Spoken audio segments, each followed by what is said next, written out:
കൂടുമാ മരുപ്പച്ച തേടി തേടി ഉരുകും വേനൽ തീരങ്ങളിൽ മരുപ്പച്ച തേടി തേടി ഉരുകും വേനൽ തീരങ്ങളിൽ തളരുന്ന നേരം കരുത്തേകുവാൻ പാതയമായി പൊഴിയും ദൈവസ്നേഹത്തിൻ ജീവാമൃതം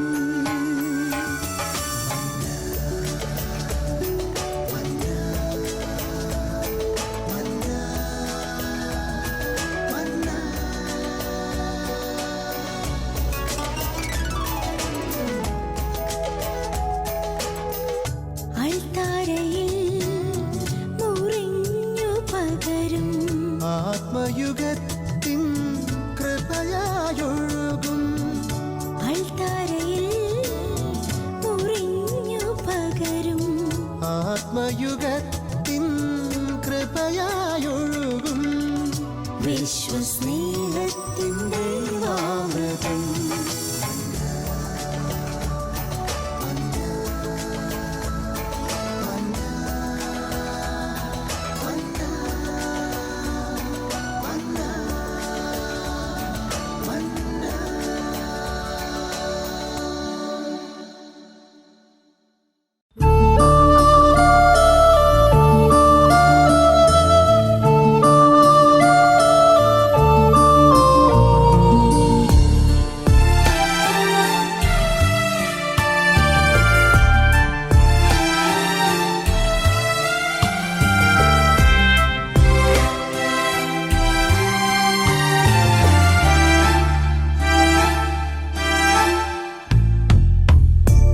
ദൈവം തന്നതല്ലാതൊന്നും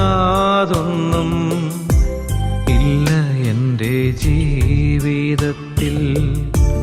ദൈവത്തിൻ്റെ സ്നേഹം പോലെ മറ്റൊന്നില്ല പാരിടത്തിൽ. ഇന്നോളം ദൈവമെന്നെ കാത്തതോർത്തു പോകുകിൽ. എത്ര കാലം ജീവിച്ചെന്നാലും നന്ദിയേ തീരുമോ? ദൈവം തന്നതല്ലാതൊന്നും ഇല്ല എൻ്റെ ജീവിതത്തിൽ. ദൈവത്തിൻ്റെ സ്നേഹം പോലെ മറ്റൊന്നില്ല പാരിടത്തിൽ.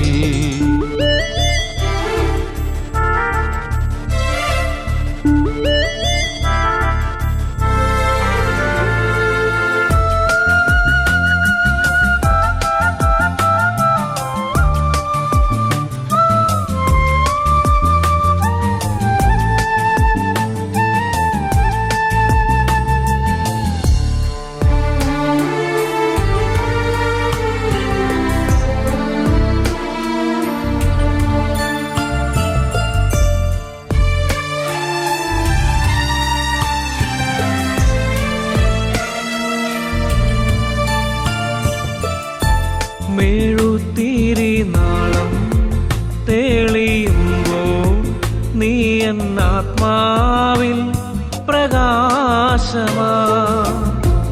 ഇരുളല മൂടും ഹൃദയത്തിൽ നിന്റെ തിരുവചനം ദീപ്തിയാ.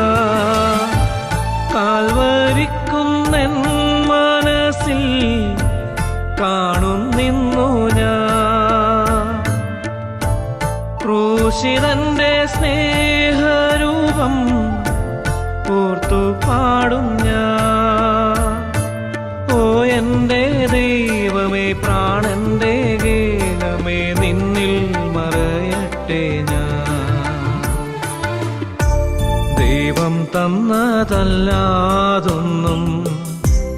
ഇല്ല എൻ്റെ ജീവിതത്തിൽ. ദൈവത്തിൻ്റെ സ്നേഹം പോലെ മറ്റൊന്നില്ല പാരിടത്തിൽ.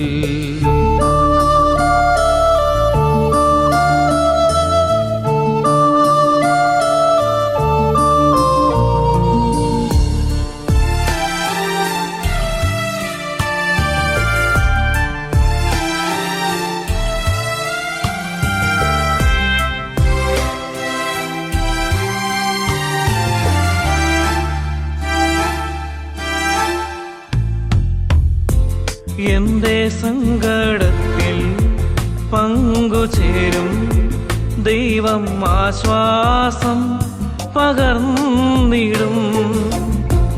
എന്നിൽ സന്തോഷത്തിൻ വേളയേകും ദൈവം ആശ്വാസം പകർന്നിടും. പിഴവുകളേറ്റു ചൊന്ന ക്ഷമയരുളും തിരുഹൃദയം എനിക്കാ തുറന്നു തരും. ഓ എന്റെ ദൈവമേ, ജീവന്റെ മാർഗമേ, നിന്നിൽ മറയട്ടെ ഞാൻ. ദൈവം തന്നതല്ലാതൊന്നും ഇല്ല എൻ്റെ ജീവിതത്തിൽ. ദൈവത്തിൻ്റെ സ്നേഹം പോലെ മറ്റൊന്നില്ല പാരിടത്തിൽ. ഇന്നോളം ദൈവമെന്നെ കാത്തതോർത്തു പോകുകിൽ. എത്ര കാലം ജീവിച്ചെന്നാലും നന്ദിയേ തീരുമോ? ദൈവം തന്നതല്ലാതൊന്നും ഇല്ല എൻ്റെ ജീവിതത്തിൽ. ദൈവത്തിൻ്റെ സ്നേഹം പോലെ മറ്റൊന്നില്ല പാരിടത്തിൽ.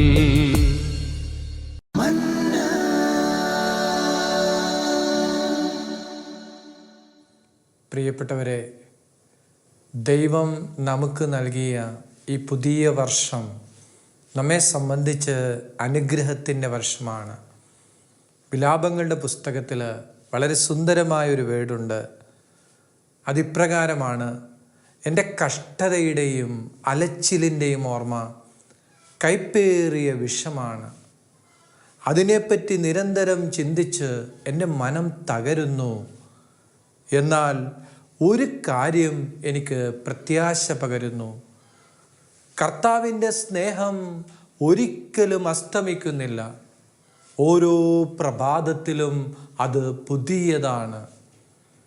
പ്രിയപ്പെട്ടവരെ, ഓരോ ദിവസവും നമ്മെ സംബന്ധിച്ച് പുതിയതാണ്. ഓരോ വർഷവും നമ്മളെ സംബന്ധിച്ച് പുതിയതാണ്. നമ്മുടെ ജീവിതം കടന്നു പോകുന്ന വഴികളുണ്ടല്ലോ, അതിനെക്കുറിച്ചാണ് വിലാപകൻ പറഞ്ഞത്. എൻ്റെ കഷ്ടതയുടെയും അലച്ചിലിൻ്റെയും ഓർമ്മ കൈപ്പേറിയ വിഷമാണ്. പ്രവാചകൻ താൻ കടന്നു പോകുന്ന വഴിയെക്കുറിച്ചാണ് പറയുന്നത്.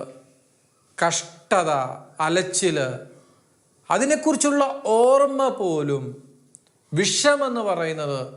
ഒരു മനുഷ്യൻ മരണത്തെക്കുറിച്ച് ചിന്തിക്കുമ്പോൾ അവൻ്റെ ജീവനെ നഷ്ടപ്പെടുത്തുന്ന ഒരു വസ്തുവാണ്. ആ വിഷത്തിന് പോലും കയ്പാണെന്ന് പറയുന്ന ഒരു അനുഭവമുണ്ടല്ലോ. കയ്പേറിയ വിഷം പോലെയാണ്. എന്നാൽ ഒരു കാര്യം എനിക്ക് പ്രത്യാശ നൽകുന്നു. എന്താണ് ആ കാര്യം? ക്രിസ്തുവിൻ്റെ സ്നേഹം ഒരിക്കലും അസ്തമിക്കുന്നില്ല. ഓരോ പ്രഭാതത്തിലും അത് പുതിയതാണ്. പ്രിയപ്പെട്ടവരെ, നമുക്കൊരു കുഴപ്പമുണ്ട്.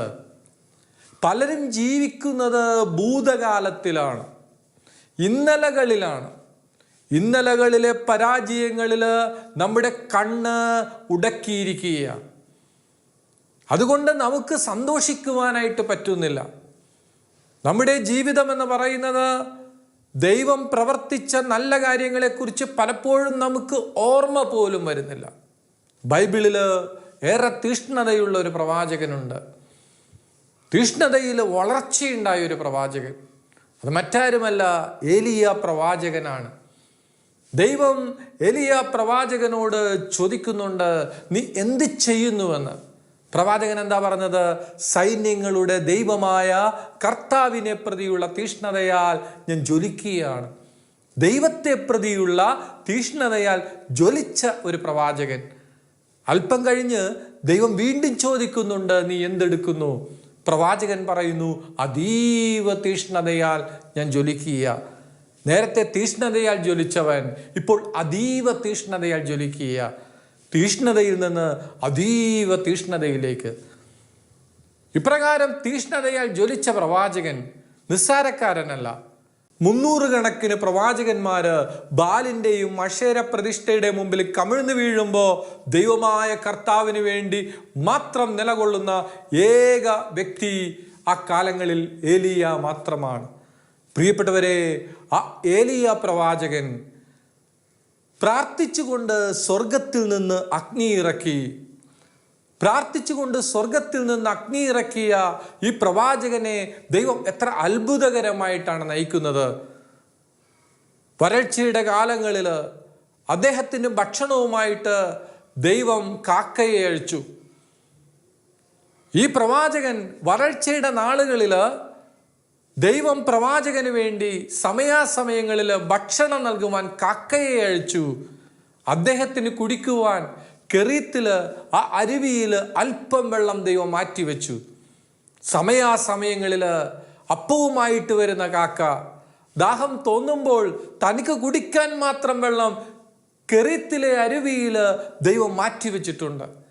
ഇപ്രകാരം തീഷ്ണതയാൽ ജ്വലിച്ച ആ പ്രവാചകന്റെ ജീവിതത്തിലേക്ക് ഒരു പ്രതിസന്ധിയായിട്ട് വരുന്നത് ജസബലാണ്. ജസബല് ഏലിയാവിനെ കണ്ടാൽ കൊന്നുകളയുമെന്നുള്ള രീതിയിലുള്ള സംസാരം വന്നപ്പോൾ ഈ പ്രവാചകനുണ്ടല്ലോ, മരണത്തിന് വേണ്ടി പ്രാർത്ഥിച്ചുകൊണ്ട് ഒരു വാടാമുൾച്ചെടിയുടെ ചുവട്ടിൽ കിടന്ന് ഉറങ്ങിയെന്ന് ഒന്ന് ഓർത്തു നോക്കിക്കേ. നിരാശയുടെ ഉറക്കത്തിലേക്ക് വഴുതി വീഴുന്നു. പ്രിയപ്പെട്ടവരെ, ഈ പ്രവാചകന്റെ ജീവിതത്തിൽ ദൈവം എത്ര ശക്തമായിട്ടാണ് പ്രവർത്തിച്ചത്. എന്തിനു പറയണ്, മരിച്ചുപോയ വ്യക്തിക്ക് പ്രാർത്ഥിച്ച് ജീവൻ വരെ തിരിച്ചു കൊടുത്ത ഒരു വ്യക്തി ജസബലിൻ്റെ മുമ്പിൽ പതറിക്കൊണ്ട് ദൈവത്തോട് പറയുന്നു, മതി, എനിക്ക് മടുത്തു, മരിച്ചാൽ മതി എന്നുള്ള രീതിയിൽ ചിന്തിക്കുന്ന ഒരു പ്രവാചകനെ നമ്മളവിടെ കാണുന്നുണ്ട്. ഈ മനുഷ്യൻ നിരാശയുടെ ഉറക്കത്തിലേക്ക് വഴുതി വീഴുകയാണ്. പ്രിയപ്പെട്ടവരെ, ആരാണ് ഏലിയ? ലോകം കണ്ടതിൽ ഏറ്റവും വലിയ പ്രവാചകരിൽ ഒരു പ്രവാചകനായ ഏലിയ പ്രവാചകന്റെ ജീവിതത്തിൽ സംഭവിച്ച ഒരു കാര്യമാണ്. എന്നാൽ ഈ മനുഷ്യൻ സ്വർഗത്തിലേക്ക് ജീവനോടെ ഉടലോടെ എടുക്കപ്പെട്ട ഒരു മനുഷ്യൻ തൻ്റെ പ്രതിസന്ധിയുടെ നടുവിൽ വിളിച്ചു പറയുന്നു, എനിക്ക് മടുത്തു എന്ന്. പ്രിയപ്പെട്ടവരെ, കഷ്ടതയുടെയും അലച്ചിലിൻ്റെയും ഓർമ്മ കൈപ്പേറിയ വിഷമായി തീരുമ്പോൾ നിരാശയുടെ ആ തീവ്രതയിലേക്ക് നമ്മൾ വഴുതി വീഴരുത്. കാരണം ഒരു കാര്യം നമുക്ക് പ്രത്യാശ നൽകുന്ന കാര്യമുണ്ട്. അത് കർത്താവിൻ്റെ സ്നേഹം ഒരിക്കലും അസ്തമിക്കുന്നില്ല, അവസാനിക്കുന്നില്ല. നാം എല്ലാ ദിവസവും കാണുന്ന കാഴ്ചയാ. പ്രിയപ്പെട്ടവരെ, സൂര്യൻ ഉദിക്കുന്നു, അസ്തമിക്കുന്നു. ഒരു ഉദയത്തിനൊരു അസ്തമയനമുണ്ട്. എന്നാൽ കർത്താവിൻ്റെ സ്നേഹത്തെക്കുറിച്ച് പറയുന്നത്, നിന്റെ ജീവിതത്തിൽ നീ എത്ര തകർന്നാലും, ഏതൊക്കെ പരാജയങ്ങളുടെ അവസ്ഥയിലേക്ക് കടന്നുപോയാലും നിന്നോടുള്ള ദൈവത്തിൻ്റെ സ്നേഹത്തിന് അസ്തമനമില്ല. നീ പാപം ചെയ്താൽ പോലും അസ്തമിക്കാത്ത സ്നേഹമാണ് ദൈവത്തിന് നമ്മോടുള്ളത്. പ്രിയപ്പെട്ടവരെ, അതുകൊണ്ട് നമ്മുടെ ജീവിതത്തെ മുന്നോട്ട് നയിക്കുന്ന ഇന്ധനം എന്ന് പറയുന്നത് പ്രത്യാശയാണ്. അതുകൊണ്ടാണ് റോമർക്ക് എഴുതിയ ലെറ്ററിൽ പൗലോസ് ലീഗ പറഞ്ഞത്, പ്രത്യാശ നമ്മെ നിരാശരാക്കുന്നില്ല. കാരണം നമുക്ക് നൽകപ്പെട്ടിരിക്കുന്ന പരിശുദ്ധാത്മാവിലൂടെ ദൈവത്തിൻ്റെ സ്നേഹം നമ്മുടെ ഹൃദയത്തിലേക്ക് ചൊരിയപ്പെട്ടിരിക്കുകയാണ്. പ്രതീക്ഷ നമ്മെ നിരാശയിലേക്ക് കടത്തിക്കൊണ്ടുപോകുന്നില്ല. ഇന്ന് നമുക്കറിയാം, ഈ നാളുകൾ ഒരുപാട് രോഗപീഠകളും ദുരിതങ്ങളും ബിസിനസ് തകർച്ചയും പ്രതിസന്ധികളും കഷ്ടതകളും നിറഞ്ഞ ഒരു കാലഘട്ടത്തിലൂടെയല്ലേ കടന്നു പോകുന്നത്. ഈ കാലഘട്ടത്തിൽ ഏത് പ്രതിസന്ധിയുടെ നടുവിലും ഒരുവനെ പിടിച്ചു നിർത്തുന്നത് യേശുക്രിസ്തുവിലുള്ള വിശ്വാസവും പ്രത്യാശയുമാണ്. പ്രിയപ്പെട്ടവരെ, എൻ്റെ രണ്ടാമത്തെ പുസ്തകത്തിന് അവതാരിക എഴുതിയത് ബഹുമാനപ്പെട്ട ബോബി ജോസ് കട്ടികാട്ട് അച്ഛനാണ്. ആ അച്ഛൻ പ്രത്യാശയുടെ പുസ്തകത്തിന് എഴുതിയ അവതാരിക എന്ന് പറയുന്നത്, ജീവിക്കാനായി ഒരു മനുഷ്യന് പ്രത്യാശയുടെ ഒരു തരി വെട്ടം മതി. അച്ഛനൊരു കഥ എഴുതിയിട്ടുണ്ട്. ആ കഥ ഇപ്രകാരമാണ്. രാജാവ് ചെറുപ്പക്കാരനെ ശിക്ഷിച്ചത് കഴുത്തൊപ്പം വെള്ളത്തില്, തണുപ്പുള്ള രാത്രിയില്, കൂരാക്കൂരിട്ടത്ത് നേരം വെളുക്കുന്നത് വരെ ആ പുഴയിൽ ഇറങ്ങി നിൽക്കുക. കൂരാക്കൂരിട്ടില് തണുപ്പുള്ള രാത്രിയിൽ കഴുത്തൊപ്പം വെള്ളത്തിൽ നിൽക്കേണ്ടി വന്നാൽ താൻ മരിക്കുമെന്ന് ആ ചെറുപ്പക്കാരൻ ഉറപ്പായിരുന്നു. നേരം വെളുക്കുമ്പോൾ രാജാവ് ആ പുഴയുടെ തീരത്തേക്ക് വരികയാ. ചെറുപ്പക്കാരനൊന്നും സംഭവിച്ചില്ല. രാജാവ് അവനെ വിളിച്ചു പറഞ്ഞു, നീ മരിക്കുമെന്നാണ് ഞാൻ വിചാരിച്ചത്. ചെറുപ്പക്കാരൻ പറഞ്ഞു, അല്ലയോ രാജാവേ, കൂരാക്കൂരിട്ടത്ത് തണുപ്പുള്ള രാത്രിയില് കഴുത്തൊപ്പം വെള്ളത്തില് നേരം വെളുക്കുന്നത് വരെ നിൽക്കേണ്ടി വരുമ്പോ ഞാൻ മരിക്കുമെന്ന് എനിക്കുറപ്പായിരുന്നു.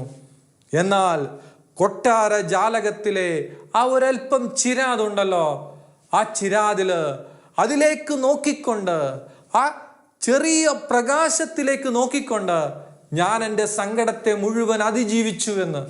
എന്നിട്ട് അച്ഛൻ എഴുതി വെച്ചു, ജീവിക്കാനായി ഒരു മനുഷ്യന് പ്രത്യാശയുടെ ഒരു തരി വെട്ടം മതി. അതേ പ്രിയപ്പെട്ടവരെ, പ്രതീക്ഷയാണ് നമ്മെ എപ്പോഴും മുന്നോട്ട് നയിക്കുന്നത്. പ്രത്യാശ നമ്മെ നിരാശരാക്കുന്നില്ല. ദൈവത്തിൻ്റെ സ്നേഹം പ്രിയപ്പെട്ടവരെ ലക്ഷ്യത്തിലേക്ക് എത്തുവാനായിട്ട് നമ്മളെ സഹായിക്കുമെന്ന് വേദപുസ്തകം പഠിപ്പിക്കുകയാണ്. നാം തിരിച്ചറിയേണ്ട ഒരു സത്യമുണ്ട്. നമ്മുടെ ദൈവം സാഹചര്യങ്ങൾ നോക്കി പ്രവർത്തിക്കുന്ന ഒരു ദൈവമല്ല. സാഹചര്യങ്ങൾ നോക്കി പ്രവർത്തിക്കുന്ന ഒരു ദൈവമല്ല. വേദപുസ്തകം അതിനെക്കുറിച്ച് പറയുന്നത് എന്താണ്? യെശയ്യാ പ്രവാചകന്റെ പുസ്തകത്തില് 43-ാം അധ്യായം 18-19 വാക്യങ്ങൾ. അവിടെ ഇങ്ങനെയാ പറയുന്നത്, കഴിഞ്ഞ കാര്യങ്ങൾ നിങ്ങൾ ഓർക്കുകയോ പരിഗണിക്കുകയോ വേണ്ട. ഇതാ ഞാൻ ഒരു പുതിയ കാര്യം ചെയ്യുന്നു, അത് മുളയെടുക്കുന്നത് നിങ്ങൾ അറിയുന്നില്ലേ? ഞാൻ വിജനദേശത്ത് ഒരു പാതയും മരുഭൂമിയിൽ നദികളും ഉണ്ടാക്കും. വിജനദേശത്ത് ഒരു പാത, മരുഭൂമിയിൽ ഒരു നദി ഞാൻ ഉണ്ടാക്കുമെന്ന്. എന്താണ് ഈ വചനത്തിലൂടെ ദൈവം നമ്മളോട് സംസാരിക്കുന്നത്? പ്രിയപ്പെട്ടവരെ, കഴിഞ്ഞ കാര്യങ്ങൾ നിങ്ങൾ ഓർക്കണ്ട, പരിഗണിക്കേണ്ട. ഇതാ ഞാനൊരു പുതിയ കാര്യം ചെയ്യുന്നു, അത് മുളയെടുക്കുന്നത് നീ അറിയുന്നില്ലേ? വിജനദേശത്ത് പാതയൊരുക്കും, മരുഭൂമിയിൽ അവിടുന്ന് നിനക്ക് വേണ്ടി നദിയെ ഒരുക്കുമെന്ന്. നമുക്കറിയാം, മരുഭൂമി എന്ന് പറയുന്നത് വെള്ളമില്ലാത്ത ഇടമാണ്. വെള്ളമില്ലാത്ത ഇടത്ത് ദൈവം നമുക്ക് വേണ്ടി വെള്ളമൊരുക്കുമെന്ന് നമുക്കറിയാം. ഹാഗാറിന്റെ ജീവിതം നമുക്കറിയാം. കുടുംബ പ്രശ്നമുണ്ടായപ്പോ സ്വന്തം കുഞ്ഞിനെയും കൊണ്ട് വീട് വിട്ടിറങ്ങേണ്ടി വന്ന ഒരമ്മയാണ് ഹാഗാർ. ആ കൈക്കുഞ്ഞിനെയും കൊണ്ട് ഈ അമ്മ മരുഭൂമിയിലൂടെ അലഞ്ഞു തിരിഞ്ഞ് നടക്കുമ്പോൾ കുഞ്ഞിനോടുള്ള സ്നേഹം കരുതലായിട്ട് തോൽക്കുടങ്ങളിൽ ഒരല്പം വെള്ളം അവശേഷിപ്പിച്ചിട്ടുണ്ട്. എന്നാൽ പ്രിയപ്പെട്ടവരെ, ആ മരുഭൂമിയിൽ കുഞ്ഞ് കരയാൻ തുടങ്ങിയപ്പോൾ അമ്മ തോൽക്കുടം പരിശോധിച്ചപ്പോൾ അതിൽ ഒരു തുള്ളി വെള്ളം പോലുമില്ല. എൻ്റെ കുഞ്ഞ് മരിക്കുന്നത് കാണാൻ എനിക്ക് വയ്യ എന്ന് പറഞ്ഞുകൊണ്ട് ആ കുഞ്ഞിനെ ആ മരുഭൂമിയിൽ കിടത്തിയിട്ട് ഒരു അമ്പെയ്ത്ത് ദൂരം മാറി നിന്ന് പുറംതിരിഞ്ഞ് ഈ സ്ത്രീ കരയുന്നുണ്ട്. എൻ്റെ കുഞ്ഞ് മരിക്കുന്നത് കാണാൻ എനിക്ക് വയ്യ. വീട് വിട്ടിറങ്ങി പോരേണ്ടി വന്ന ഒരമ്മയുടെ വേദനയെക്കാളും അപ്പുറം തൻ്റെ കുഞ്ഞിന് ഒരു തുള്ളി വെള്ളം കൊടുക്കാൻ പറ്റുന്നില്ലല്ലോ എന്ന് മരുഭൂമിയിൽ നിസ്സഹായമായിട്ട് കരയുമ്പോൾ നമുക്കറിയാം, ആ ഹാഗാറിന് വേണ്ടി, തൻ്റെ കുഞ്ഞിന് വേണ്ടി മരുഭൂമിയിൽ ദൈവം വെള്ളമൊരുക്കിയത്. എൻ്റെ പ്രിയപ്പെട്ടവരെ, അപ്പം മരുഭൂമിയെ മലർവാടിയാക്കാനും മരുഭൂമിയിൽ വെള്ളമൊരുക്കുവാനും ദൈവത്തിന് സാധിക്കും. സാഹചര്യങ്ങൾ അനുസരിച്ച് പ്രവർത്തിക്കുന്ന ദൈവമല്ല നമ്മുടെ ദൈവം. ദൈവത്തിന് കാറ്റും കോളും പ്രശ്നമല്ല. ശിഷ്യന്മാര് നടുക്കടലിൽ അകപ്പെട്ടപ്പോൾ രക്ഷിക്കണേ എന്ന് പറഞ്ഞ് കരയുമ്പോൾ കരയിൽ നിന്ന് ഈശോ വെള്ളത്തിന് മീതെ ഓടിച്ചെന്ന് ആ കാറ്റിനെയും കടലിനെയും ശാന്തമാക്കുന്നത് നമുക്ക് കാണുവാനായിട്ട് സാധിക്കും. അതെ, വെള്ളത്തിന് മീതെ നടക്കുവാനായിട്ട് അവന് സാധിക്കുമെങ്കിൽ നമ്മുടെ ജീവിതത്തിലെ കൊടുങ്കാറ്റിനെയും നമ്മുടെ ജീവിതത്തിന് നേരെ പാഞ്ഞു വരുന്ന തിരമാലകളെയും ശാന്തമാക്കുവാനായിട്ട് യേശു ക്രിസ്തുവിന് സാധിക്കും. പ്രിയപ്പെട്ടവരെ, അതുകൊണ്ട് നമ്മുടെ ജീവിതം എന്ന് പറയുന്നത് പ്രത്യാശയുടെ ജീവിതമാണ്. ഈശോ ചെയ്ത ആദ്യത്തെ അത്ഭുതം തന്നെ എത്ര അത്ഭുതകരമായ കാര്യമാ. ഒരു വീട്ടിൽ വിവാഹത്തിന് ക്ഷണിക്കപ്പെട്ടിരിക്കുന്നു. ആ വീടിൻ്റെ അവസ്ഥ, പ്രത്യേകിച്ച് കുടുംബനാഥൻ വളരെ വിഷമിക്കുക. കാരണം എന്താ? എത്രയോ വർഷങ്ങൾ കൊണ്ടാണ് നല്ല വീഞ്ഞ് രൂപപ്പെടുന്നത്. വീഞ്ഞിൻ്റെ മാധുര്യവും ആ വീഞ്ഞിൻ്റെ ഗുണങ്ങളുമെല്ലാം വർദ്ധിക്കുന്നത് അത് അത്ര വർഷം തോൽക്കുടങ്ങളിലായിരിക്കുന്നു എന്നതിനെ ആശ്രയിച്ചാണ്. ആ വീഞ്ഞാണ് തീർന്നു പോയത്. ആ കുടുംബം ഒരു അപമാനത്തിൻ്റെ അവസ്ഥയിലേക്ക് പോകുമ്പോൾ സെക്കൻഡുകൾ കൊണ്ട് പച്ചവെള്ളത്തിൽ നിന്നൊരു വീഞ്ഞ് രൂപപ്പെടുത്തുവാനായിട്ട് യേശു ക്രിസ്തുവിന് സാധിക്കും. ഇതിലൂടെ നമുക്ക് എന്താണ് മനസ്സിലാക്കാൻ പറ്റുന്നത്? ദൈവത്തിന് വർഷങ്ങളൊരു പ്രശ്നമല്ല, കാലങ്ങളൊരു പ്രശ്നമല്ല, കാറ്റും കടലും കോളും ഒരു പ്രശ്നമല്ല, മരുഭൂമി ഒരു പ്രശ്നമല്ല, ചെങ്കടൽ ഒരു പ്രശ്നമല്ല.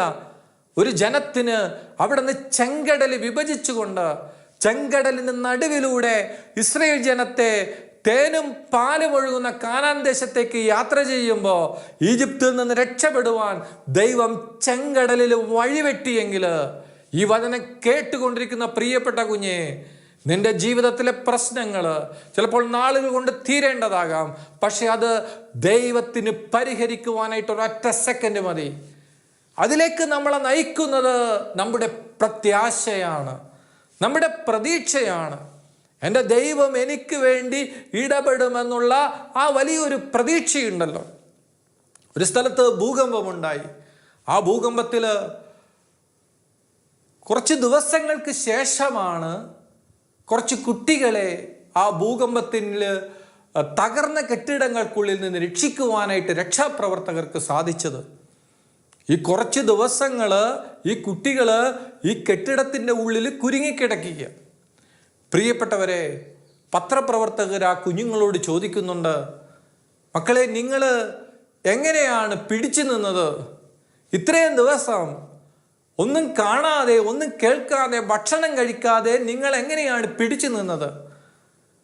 അതിലൊരു കുട്ടി ഇങ്ങനെ പറഞ്ഞു, എനിക്കറിയാം എൻ്റെ ഡാഡി ജീവനോടെ ഇരിക്കുന്നുണ്ടെങ്കിൽ, എവിടെയെങ്കിലും ജീവനോടെ ഇരിക്കുന്നുണ്ടെങ്കിൽ എൻ്റെ ഡാഡി വരും.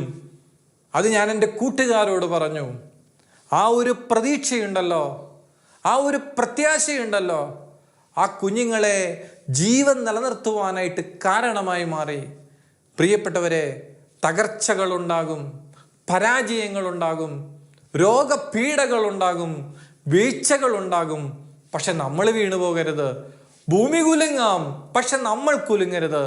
നമ്മുടെ ജീവിതത്തിൽ കഷ്ടതകൾ ഉണ്ടാകുമ്പോൾ നാം തിരിച്ചറിയേണ്ടത്, ഈ കഷ്ടതയുടെ നടുവിലും നമുക്ക് വേണ്ടി വഴിവെട്ടുന്ന ഒരു ദൈവമുണ്ട്, നമുക്ക് വേണ്ടി പാത തെളിയിക്കുന്ന ഒരു ദൈവമുണ്ട്. അതുകൊണ്ട് നമ്മുടെ ജീവിതം നിരാശയിൽ കുരുങ്ങിപ്പോകേണ്ടതല്ല. അതുകൊണ്ടാണ് യേശയ്യാ പ്രവാചകൻ പറഞ്ഞത്, കഴിഞ്ഞ കാര്യങ്ങൾ നിങ്ങൾ ഓർക്കുകയോ പരിഗണിക്കുകയോ വേണ്ട. അതിൻ്റെ അർത്ഥം എന്താ? ഇന്നലകളിലെ ഭയപ്പെടുത്തുന്ന സാഹചര്യങ്ങളിലേക്ക് നോക്കിയല്ല നമ്മുടെ ജീവിതം മുന്നോട്ട് പോകേണ്ടത്. അനേക മനുഷ്യരുടെ ജീവിതത്തിൽ വിശ്വാസം വരെ തകർന്ന അവസ്ഥയിലാണ്. എൻ്റെ പ്രിയപ്പെട്ടവരെ, ഒരു പ്രതിസന്ധി ഉണ്ടാകുമ്പോൾ തീരേണ്ടതല്ല നമ്മുടെ വിശ്വാസം. ഒരു പ്രശ്നമുണ്ടാകുമ്പോൾ തീരേണ്ടതല്ല നമ്മുടെ വിശ്വാസം. നമ്മളെ മുന്നോട്ട് നയിക്കേണ്ടത് വിശ്വാസവും പ്രത്യാശയുമാണെങ്കിൽ, നമ്മളെ മുന്നോട്ട് നയിക്കേണ്ടത് സ്നേഹമാണെങ്കിൽ, വിശ്വാസവും പ്രത്യാശയും സ്നേഹവും ഇവ മാത്രം നിലനിൽക്കുന്നു, ബാക്കിയെല്ലാം കടന്നു പോകും. അതുകൊണ്ട് എൻ്റെ പ്രിയപ്പെട്ടവരെ, നമ്മുടെ ജീവിതത്തിൽ സഹനാനുഭവങ്ങളിലൂടെ കടന്നു പോകുന്ന ആരെങ്കിലും ഈ ദൈവവചനം കേട്ടുകൊണ്ടിരിക്കുന്നുണ്ടെങ്കിൽ ആ കഥ ഞാൻ നിങ്ങളെ ഓർമ്മിപ്പിക്കുകയാണ്. എന്താണ് കഥ? ഒരു കപ്പൽ യാത്രയിൽ ഒരു കപ്പിത്താനുണ്ടല്ലോ, അദ്ദേഹത്തിൻ്റെ മോനും അദ്ദേഹത്തോടൊപ്പം ആ കപ്പലിലുണ്ട്. കൊടിമരം കൊടുങ്കാറ്റിൽ ആടി ഉലയുമ്പോൾ അത് നന്നാക്കുവാനായിട്ട് ഓടി കൊടിമരത്തിൽ കയറുകയാണ് ഈ കപ്പിത്താൻ്റെ മോൻ. പ്രിയപ്പെട്ടവരെ, പെട്ടെന്നാണ് അന്തരീക്ഷം മാറുന്നത്. ആ കപ്പലിന് നേരെ കൊടുങ്കാറ്റ് ആഞ്ഞു വീശാൻ തുടങ്ങി. തിരമാലകളിൽ ആ കപ്പൽ ആടി ഉലയുകയാണ്. തിരമാലകളിൽ കപ്പൽ ആടി ഉലയുമ്പോൾ ഈ അപ്പനും കപ്പലിലെ ജീവനക്കാരും ഇവൻ്റെ കരച്ചിൽ കേട്ടി മുകളിലേക്ക് വരുമ്പോൾ ഇവൻ ഈ കൊടിമരത്തിൽ കുരുങ്ങിക്കിടക്കുന്ന ഒരവസ്ഥയാണ്. സത്യം പറഞ്ഞാൽ അവൻ ഇറങ്ങി വരാൻ വേണ്ടി അപ്പനും അവൻ്റെ കൂട്ടുകാരുമൊക്കെ അവനെ വിളിക്കുമ്പോൾ അവൻ പറയുന്നുണ്ട്, ഡാഡി താഴത്തേക്ക് നോക്കുമ്പോൾ എനിക്ക് ഭയം തോന്നുന്നു, എനിക്ക് പേടി തോന്നുന്നു. 1-2 പേര് അവനെ രക്ഷിക്കുവാനായിട്ട് കൊടിമരത്തിൽ കയറാൻ തുടങ്ങുമ്പോൾ അപ്പൻ പറയുന്നുണ്ട്, നിങ്ങൾ കയറണ്ട, ഏതെങ്കിലും കാരണവശാൽ ഈ കൊടിമരം താഴെ വീണാൽ പിന്നെ പൊടി പോലും കിട്ടത്തില്ല. മോനെ നീ പതുക്കനെ വരിക. അവൻ പറഞ്ഞു, എനിക്ക് താഴത്തേക്ക് നോക്കിയിട്ട് പേടി വരുന്നു. അവൻ്റെ അപ്പൻ പറഞ്ഞു, മോനെ നീ ആകാശത്തിലേക്ക് നോക്കിയേ. അവൻ ആകാശത്തിലേക്ക് നോക്കി. അപ്പൻ അവനോട് പറയുന്നുണ്ട്, ഇപ്പോൾ നിനക്ക് പേടി തോന്നുന്നുണ്ടോ? ഇപ്പോൾ നിനക്ക് ഭയം തോന്നുന്നുണ്ടോ? ആ കുഞ്ഞു പറഞ്ഞു, ഇപ്പോൾ എനിക്ക് ഭയം തോന്നുന്നില്ല. താഴെ ആർത്തിരമ്പുന്ന തിരമാലകളിലേക്ക് നോക്കിയപ്പോൾ, ആടിയുലയുന്ന കപ്പലിൻ്റെ അവസ്ഥയിലേക്ക് നോക്കിയപ്പോൾ അവൻ്റെ ഉള്ളിലേക്ക് ഭയം കടന്നു വന്നു. എന്നാൽ പ്രിയപ്പെട്ടവരെ, അവൻ ആകാശത്തിലേക്ക് നോക്കിയപ്പോൾ ശാന്തമായ ആകാശം. അപ്പൻ പറഞ്ഞു, മുകളിലേക്ക് നോക്കി ശാന്തമായിട്ട് താഴത്തേക്ക് ഇറങ്ങി വരിക. പ്രിയപ്പെട്ടവരെ, നമ്മുടെ കണ്ണ് എവിടെയാണ് നോക്കിക്കൊണ്ടിരിക്കുന്നത്? നമ്മുടെ കണ്ണ് പ്രശ്നങ്ങളിലേക്ക് നോക്കിക്കൊണ്ടിരുന്നാൽ, പ്രതിസന്ധികളിലേക്ക് നോക്കിക്കൊണ്ടിരുന്നാൽ നമുക്ക് രക്ഷപ്പെടാൻ പറ്റണമെന്നില്ല. എന്നാൽ സങ്കീർത്തനക്കാരൻ പറയുന്നുണ്ട്, അവിടത്തെ നോക്കിയവർ പ്രകാശിതരായി. അതുകൊണ്ട് പ്രിയപ്പെട്ടവരെ, പുതിയ വർഷമെന്ന് പറയുന്നത് പ്രത്യാശയുടെ വർഷമാണ്, പ്രതീക്ഷ നൽകുന്ന വർഷമാണ്. ദൈവത്തിന് ഇനിയും നമ്മളെ അനുഗ്രഹിക്കുവാനായിട്ട് സാധിക്കും. എസെക്കിയേൽ പ്രവാചകൻ പറയുന്നുണ്ട്, ഞാൻ നിങ്ങൾക്കൊരു പുതിയ ഹൃദയം തരും, പഴയ ഹൃദയം, ശിലാഹൃദയം എടുത്തു മാറ്റി ഞാൻ നിങ്ങൾക്ക് മാംസമുള്ള ഹൃദയം നൽകും. അതുകൊണ്ട് പ്രിയപ്പെട്ടവരെ, ദൈവത്തിന് ഇനിയും നമ്മുടെ ജീവിതത്തിൽ പ്രവർത്തിക്കുവാനായിട്ട് സാധിക്കും.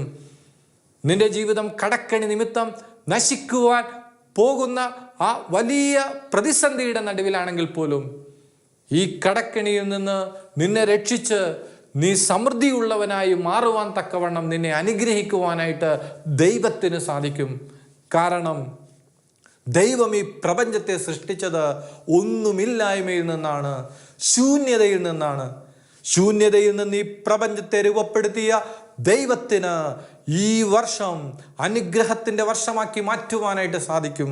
അതുകൊണ്ട് പ്രിയപ്പെട്ട കുഞ്ഞെ, നിന്റെ ജീവിതത്തെ നയിക്കേണ്ടത് പത്രമാധ്യമങ്ങളല്ല, നെഗറ്റീവ് എനർജി നൽകുന്ന വാർത്തകളല്ല, മറിച്ച് സദ്വാർത്ത നൽകുന്ന ദൈവത്തിൻ്റെ വചനമാണ്. പ്രിയപ്പെട്ടവരെ, നമ്മുടെ ജീവിതത്തെ നയിക്കേണ്ട ഇന്ധനം അത് പ്രത്യാശയാണ്, യേശുക്രിസ്തുവിലുള്ള പ്രത്യാശ. അതുകൊണ്ട് ഈ പുതിയ വർഷം നമ്മെ സംബന്ധിച്ച് അനുഗ്രഹത്തിൻ്റെ വർഷമാണ്. ഇന്നലകളിലെ പരാജയത്തിൻ്റെ ഏടുകളിലേക്ക് നോക്കരുത്. ഓരോ ദിവസവും വരുന്ന തളർത്തുന്ന, തകർക്കുന്ന, ഭയപ്പെടുത്തുന്ന വാർത്തകളിലേക്ക് നിന്റെ ചെവി കൊടുക്കരുത്. കാരണം നിനക്കൊരു സദ്വാർത്തയുണ്ട്, അത് നിന്നെ രക്ഷിക്കുന്ന വാർത്തയാണ്. ദൈവത്തോട് നമുക്ക് പ്രാർത്ഥിക്കാം, കർത്താവേ, പുതിയ വർഷത്തെ വരവേൽക്കുവാൻ എനിക്കൊരു പുതിയ ഹൃദയം തരണമേ. ആ പുതിയ ഹൃദയം പ്രത്യാശയുടെ ഹൃദയമാണ്. ദൈവം നമ്മെ എല്ലാവരെയും അനുഗ്രഹിക്കട്ടെ. പിതാവിൻ്റെയും പുത്രൻ്റെയും പരിശുദ്ധാത്മാവിൻ്റെയും നാമത്തിൽ ആമേൻ. കുരിശ് രക്ഷയുടെ അടയാളമാണ്. സ്നേഹത്തിൻ്റെയും പങ്കുവെക്കലിൻ്റെയും മഹത്തായ അനുഭവം. ആ വലിയ രക്ഷയുടെ സാന്നിധ്യം നമ്മുടെ ജീവിതത്തെ സമ്പൂർണ്ണമാക്കട്ടെ. ഏവർക്കും ക്രിസ്തു സ്നേഹവും സമാധാനവും നേരുന്നു. പ്രാർത്ഥനയിൽ നമുക്ക് പരസ്പരം ഓർമ്മിക്കാം. നിങ്ങളുടെ അഭിപ്രായങ്ങളും നിർദ്ദേശങ്ങളും ഞങ്ങളെ അറിയിക്കാൻ മറക്കരുത്. eldroyvision.uae@gmail.com. വിശ്വസ്നേഹത്തിൻ്റെ അമൃതം